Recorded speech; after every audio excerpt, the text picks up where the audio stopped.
expresión de potencias que luchan contra la resistencia accionando un sistema de palancas. La expresión de potencias muchas veces lo comentan como si fueran los ligamentos y los músculos. La resistencia la está dada la gravedad, y la acción de los sistemas de palancas son el sistema óseo que aquí podemos ver. El juego que establecen esas tres cosas, la gravedad, los músculos y el sistema óseo, dan por resultado que tengamos una buena postura o una mala postura. ¿Cómo se desarrolla nuestra postura? Todo el mundo sabemos que estamos erguidos desde hace ¿cuántos millones de años, doctora? ¿Desde hace cuántos millones andamos erguidos los humanos?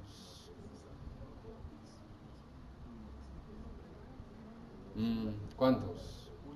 Uno. No se han puesto bien de acuerdo las personas que estudian esto, pero calculan que es entre hace 4 millones de años. Dicen que andamos, los que íbamos a ser humanos, andamos ya erguidos. Quién sabe si sea cierto eso. Pero hablando etimológicamente, podemos ver que cuando estamos nosotros sin útero, por ejemplo, existe una gran curva dorsal, no hay todavía gravedad, existe una gran curva sifótica, cérvico-toracolumbar, nuestras extremidades están en flexión, y desde allí empiezan las situaciones a conformarnos. La pregunta es, ¿desde ese momento pueden alterarse la postura? ¿Ustedes qué creen? ¿Que sí se puede alterar? Claro que sí se puede alterar.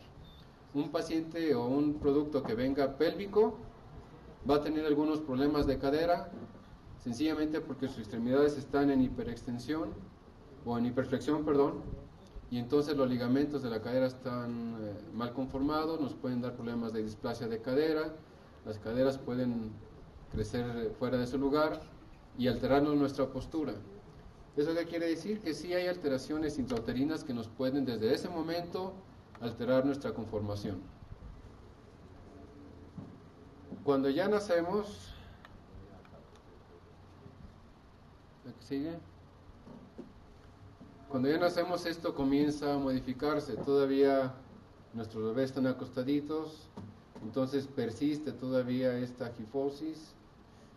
Lo que ya empieza a cambiar son las flexiones de las caderas, de las rodillas, las extremidades superiores empiezan ya a extenderse.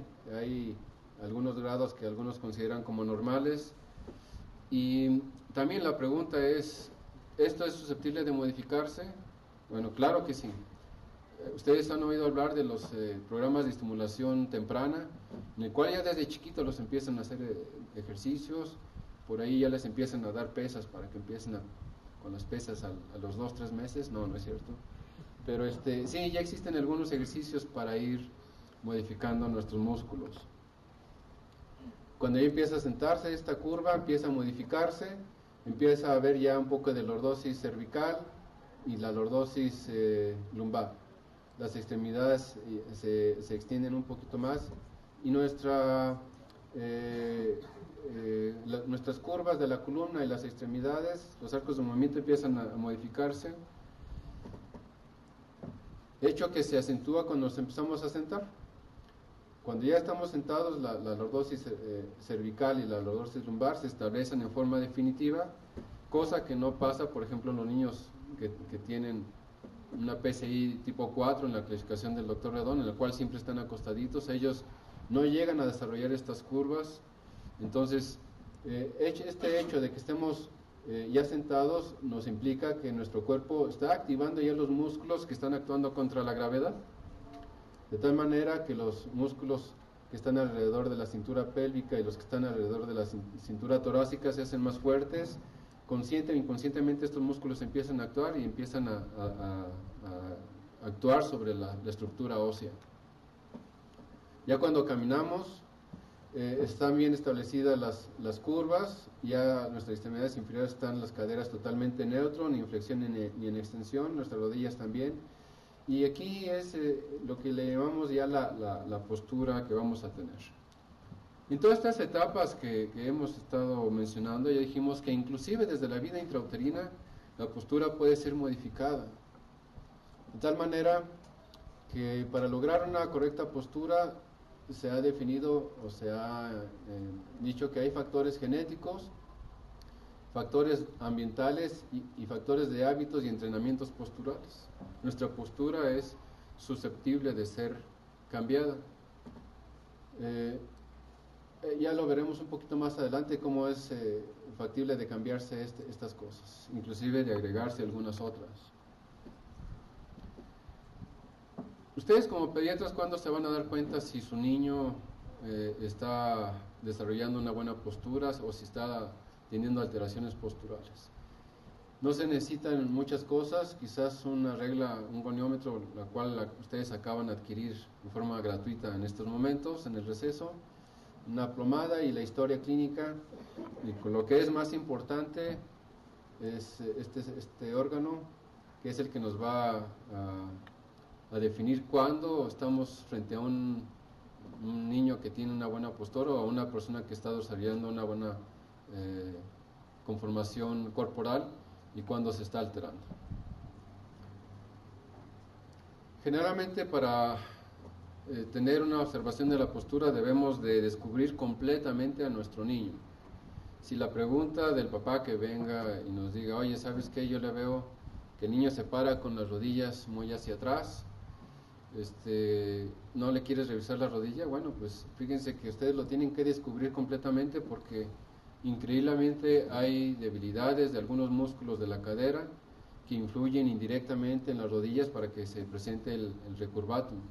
Por lo tanto, para hacer una buena exploración de postura debemos de descubrir completamente a los niños.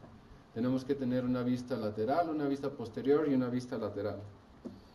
Aquí podemos ver cuáles son los hallazgos que nosotros debemos de buscar intencionadamente. Debemos de ver la equidistancia de los hombros, de nuestras caderas, el nivel de los pliegues de la rodilla, los pliegues glúteos, ver que los tobillos caigan perfectamente siguiendo una línea junto con la pierna y que esto llegue a lo que es la cintura, la mitad de la cintura. Entonces todas estas líneas a nosotros nos van a servir como un parámetro para ver si esa postura es correcta o incorrecta. Vista de lado también podemos ver las curvas de la columna vertebral, podemos observar también la relación que guarda nuestra rodilla con respecto a la cadera y los tobillos, podemos observar si tiene o no arco plantar ese paciente y nosotros vemos que debe de haber una línea que pase a través del pabellón auricular, a través del centro de la cadera, de la rodilla y del tobillo. Si nosotros tenemos esos datos, podemos hablar que nuestro niño se está desarrollando más o menos bien, así en una manera muy gruesa. La realidad es que, ya entrando en tema, los defectos posturales son más frecuentes de lo que uno puede pensar. Hay por allí, revisando la literatura, solamente encontré un trabajo de defectos posturales hechos en una escuela de Veracruz, en el cual reporta más o menos 80 niños, un estudio de 80 niños, y resulta que uno de cada 5 tenía algún defecto postural. Se le puede definir al defecto postural como una falla de integración de los mecanismos que regulan la postura. Cuando nosotros entendemos la postura, puede ser de postura general o una postura, es decir, la relación que guarda un segmento corporal con respecto al otro. Hay dos tipos de defectos posturales, unos que son torsionales y otros que son angulares. Esa es una clasificación, puede ser un efecto de pura torsión de los huesos o algunas situaciones que la relación entre un hueso y el otro que forma un ángulo esté alterada. También se puede dividir en axiales y periféricos. Los axiales, los más frecuentes son la escoliosis, la hiperlordosis, hipercifosis y la tortícolis. Y estos serían los periféricos que se dividen tanto en torsionales como angulares. Veo que algunos están tomando fotografías. Se va a quedar aquí la plática y está a disposición perfectamente de ustedes, la pueden recabar. Aquí el problema muchas veces es decirle a un papá, bueno, ok, yo veo que tu hijo está medio charrito. ¿Cuáles serían los parámetros para saber si ese gen uvaro que tiene nuestro niño cae dentro de lo normal y lo anormal? Entonces, ustedes como pediatra revisan el tema de gen uvaro y dicen, no, pues según la clasificación de fulano de tal, Si este niño de 4 años tiene tantos grados en la angulación femorotibial, se puede decir que todavía cae dentro de lo normal. Y ya ustedes pueden decirles con base a los papás que no hay ningún problema sobre ese niño. El problema es establecer a veces lo que es lo normal y lo anormal. Cuando nosotros tomamos ese ejemplo del gen uvaro, hay poblaciones como la japonesa en el cual el gen uvaro es mucho más frecuente que en otro tipo de poblaciones. Y estos señores a la larga no tienen más artrosis de rodilla que otras gentes. Entonces se puede inferir que el gen uvaro que ellos tienen es un gen uvaro poblacional, de herencia, etc. Hablar de normalidad muchas veces es un poco difícil, sobre todo en el plano biológico. Vamos a poner un ejemplo, el ejemplo de la estatura. ¿Cuál es el promedio de estatura del mexicano? Sabemos que del hombre es del 1,72. Los extremos, los dos extremos de la curva, se supone que son los anormales. ¿Alguien que mida 2 metros será anormal? Obviamente que no. Los holandeses son la población más alta del mundo. Las puertas que nosotros vemos para los edificios, que normalmente están calculadas a 2 metros o 2,10, es la única población que tienen que subirle a las puertas. Entonces, eso no quiere decir que sean anormales. Hablar de estatura es hablar sobre un tema en el cual es un poquito difícil saber si es la normalidad o no. Las estaturas chicas, si no se tiene ninguna otra alteración esquelética, condroplásica, etcétera, una estatura chica que es de alguien normal no puede decirse que sea anormal. Entonces, hablar, por ejemplo, de estatura es un término biológico en el cual no se le puede hablar de normalidad o anormalidad. El otro problema es que las cosas biológicas no se comportan a veces como una campana de Gauss. Aquí traje esta tabla en el cual, por ejemplo, podemos ver que la fosfatasa y el potasio sérico, sí se comporta como una campana de Gauss. Una desviación estándar o 2 desviaciones estándar a los lados de la curva nos pueden hablar perfectamente de lo que es una cosa normal o anormal para la población mundial. En cambio, por ejemplo, la fosfatasa alcalinas tiene más uno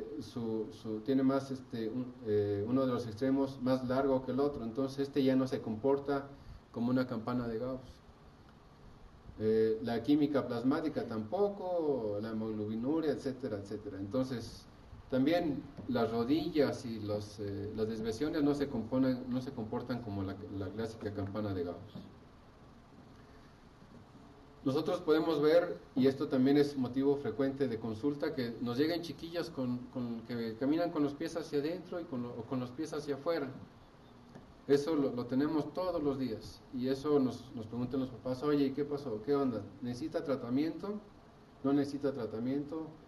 Bueno, entonces ustedes tienen que hacer algunas revisiones, tienen que medir el ángulo muslo-pedio, el ángulo de avance de la marcha, el ángulo de interversión femoral. Pueden ustedes concluir que a lo mejor ese chiquillo tiene alguna de las alteraciones que están mencionadas allá abajo, y le pueden decir a los papás: no, ¿sabes qué? Lo que tiene tu bebé nada más es una cosa de tipo postural, se está sentando así de esta manera, está provocando que tenga una torsión tibial interna o una anteversión femoral, y eso se puede corregir si tú lo corriges de cómo se va a sentar. Eso implica que ustedes como pediatras deben de estudiar la marcha con puntas adentro, deben de estar familiarizados cómo se tienen que buscar estos ángulos, el ángulo de avance de la marcha, y en base a una exploración clínica sencilla, nosotros podemos inferir si ese niño tiene una anteversión femoral, torsión tibial interna o un metatarso adulto. Simplemente a veces con verle el pie, a veces el primer dedo está muy hacia adentro y resulta que sí, efectivamente está alterado, está caminando con los pies hacia adentro, pero porque el primer dedo está muy angulado hacia adentro, y resulta que eso sí tiene que recibir un tratamiento médico. O la otra situación, que es lo que más frecuente, tiene una torsión tibial interna, o como esta niña que tiene una anteversión femoral, el problema viene desde arriba, las rodillas están viendo hacia adentro, y entonces muchas veces uno tiene que aconsejar ahí a los papás. Entonces, tienen que familiarizarse con esto ustedes. Hablando sobre las alteraciones de los ángulos, es un poquito más complicado, es un poquito más difícil. Por ejemplo, El ángulo cérvico diafisario, del cual hablaron hoy en la mañana, hay que ver la relación de los ángulos normales. Todo el mundo sabemos que cuando nacemos se mide alrededor de 150 y que en el adulto ese ángulo va bajando a 130 grados. Por ahí hay que ver las tablas de desarrollo infantil y ustedes van viendo cómo ese ángulo que al principio en el nacimiento era de 150 se va a ir viendo, va disminuyendo hasta 130 grados. Si ustedes tienen la duda, tienen que mandar una radiografía específica de esta área y hacer la medición y saber exactamente cuántos grados tiene. Entonces, ver, por ejemplo, escoliosis es un tema muy, muy interesante. En otros países tienen lo que le llaman una revisión, un tamizaje, un screening de todos los niños en las diversas escuelas, con simples maniobras como hacer que se agachen ellos, toquen la punta de sus pies sin doblar las rodillas con las dos manos, verlos desde atrás y ver si la columna se desvía, sí o no, o si se levanta un lado más que otro. Esta simple prueba, la prueba de Adams, que la hacen en todos los primarias, secundarias de otros países, nos sacaría de muchas cosas y nos evitaría mucho de eso. Muchas veces los papás nos llegan y nos dicen, oye, nuestro niño tiene la espalda un poquito desviada, ¿qué tan malo o qué tan cierto o qué tan grave es este problema? Hay que recordar que nosotros normalmente tenemos cierta desviación. El hecho de saludar con la derecha, de escribir con la derecha, de abrir la puerta con la derecha, hace que la musculatura de ese lado sea un poco más fuerte que la del otro lado y eso hace que haya un poquito de curvas. También las extremidades inferiores, una siempre es más larga que la otra con unos pequeños milímetros y eso puede también alterar un poquito la curva. La Asociación Internacional de Escoliosis nos dice que para que haya una curva que se le llame definitivamente escoliosis debe de pasar de ciertos grados. Entonces, el hecho a veces de que nuestro niño tenga una curva de 2, 3, 4, 5 grados no quiere decir que sea una curva anormal. Y si por allí sí he visto a veces, no, pues cómo no le va a doler la espalda a tu chiquillo si tiene 5 grados o 4 grados de curva. Entonces los papás pueden quedarse con la falsa idea de que realmente su hijo tiene un problema más o menos serio, que se le llama escoliosis, y a veces nos dicen, es que mi hijo tiene escoliosis, y resulta que empieza la patología familiar. No los dejan correr, no los dejan hacer muchas cosas, no cargues mi hijo esta mochila porque tienes mal la espalda, etcétera, etcétera. Entonces, ustedes ya conocen todo esto y también saben cómo deben de pedir las radiografías y cómo hacer las mediciones para lo de la escoliosis. Un problema muy similar es la gifosis. Les comentaba de esta prueba que debe de ser una prueba muy, muy simple y aquí podemos, bueno, aquí tomamos las fotos a veces de los pacientes así que tienen un problema muy, muy evidente. 5 minutos, me tengo que ir mucho más rápido. Bueno, la hiperlordosis que hay cervical y lumbar, obviamente esto representa también una patología, debemos de saber a cuántos grados debe de tener esa desviación.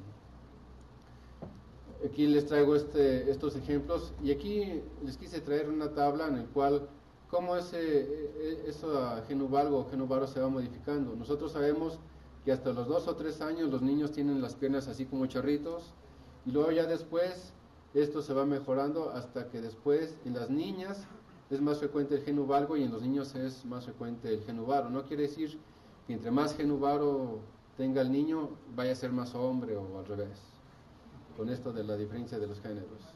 Pero por ejemplo nosotros podemos ver aquí las mediciones y si hacemos una medición con nuestro goniómetro con una punta mirando hacia el centro de la cadera y la otra hacia el centro del tobillo, entonces nosotros podemos inferir si ese ángulo es normal o anormal.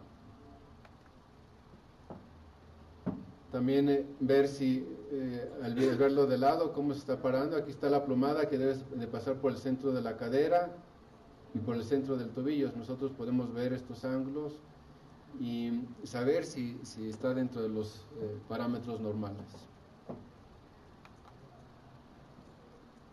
Los debemos de ver desde atrás, ver si ese tobillo está desviado hacia afuera y hacia adentro, si hay pie cabo, si es plano, si le hacemos la prueba de llevar el dedo gordo hacia arriba, la prueba de Jack, y ver si se levanta este arco. Si se levanta es un pie flexible, si no se levanta es un pie rígido, lo cual traduce patologías distintas. Y ya para terminar, y que nos quede como reflexión, quizás a todos nosotros como médicos, se ha dicho que para lograr una buena postura debemos de tener hábitos correctos de sentarnos, de pararnos, de hacer ejercicio, etc. Y que esto con algunos ejercicios se puede mejorar. La pregunta es, ¿los factores genéticos y los factores ambientales se pueden cambiar? Tal parece que están saliendo estudios en algunas revistas serias, en Science, en Nature, en algunas otras revistas, de que sí es posible bloquear y desbloquear algunos genes al realizar nosotros algunas actividades. Tal parece que, por ejemplo, están ahorita, ese es un boom que están ahorita teniendo los genetistas, que si a personas las hacen entrenar durante muchos años, bloquea algunos genes que son favorecedores, por ejemplo, de la obesidad. Y que a lo mejor al bloquear esos genes, cuando se transmiten esos genes a los descendientes, esos genes son un poquito mejores. Entonces, la situación es que si nosotros hacemos ejercicios, es posible de alguna manera, a lo mejor en algunos años nos van a decir que sí, efectivamente nuestras actividades que nosotros realizamos en la vida diaria, sí van a ser posible de modificar esa carga genética. Los factores ambientales, lo que es la alimentación, el deporte, etcétera, nosotros sabemos que tienen una gran influencia en el deporte. Hace días dimos una plática de deporte infantil. Revisando el tema nos dimos cuenta que, por ejemplo, el programa que lleva la Secretaría de Educación Pública, de que los niños de nuestras escuelas públicas hacen 2 horas de ejercicio a la semana, no les sirve absolutamente de nada hablando del sistema musculoesquelético y hablando sobre el sistema cardiorrespiratorio. No tiene ninguna modificación ni de aumentar el gasto cardíaco, ni disminuir la reserva cardíaca. Esas 2 horas quizás lo único que les sirvan a nuestros niños y a nosotros como papás y como médicos es aligerarnos un poquito la conciencia de que están haciendo un poquito de deporte. O que los niños se acuerden en algún tiempo que cuando pasaron por la escuela hacían algo de ejercicio. Hay que ser muy incisivos, hay que decirle a los papás, a nuestros hijos, que deben de hacer ejercicio diario, enseñarles buenas posturas, enseñarles buena alimentación.